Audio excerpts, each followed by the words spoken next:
Sapa iki? Dinggo mutike lakang iso ora mak. Peh, iki pokal-pokal iki. Iki nek komen sembrono iki. Yo, kasih contoh. Iki Posel Bos. Iki Manly ya sing warna ijo. Kasih contoh sing warna ijo. Loh, warnane putih, kental.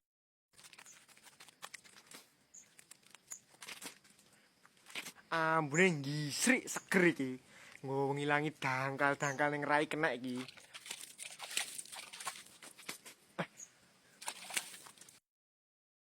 Sing ijo iki cocok kanggo sing duwe kulit kering ya.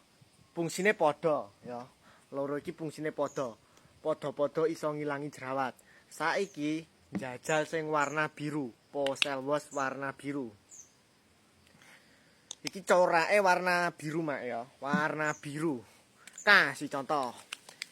Isrik, usruk, usruk. Ini mau top segala.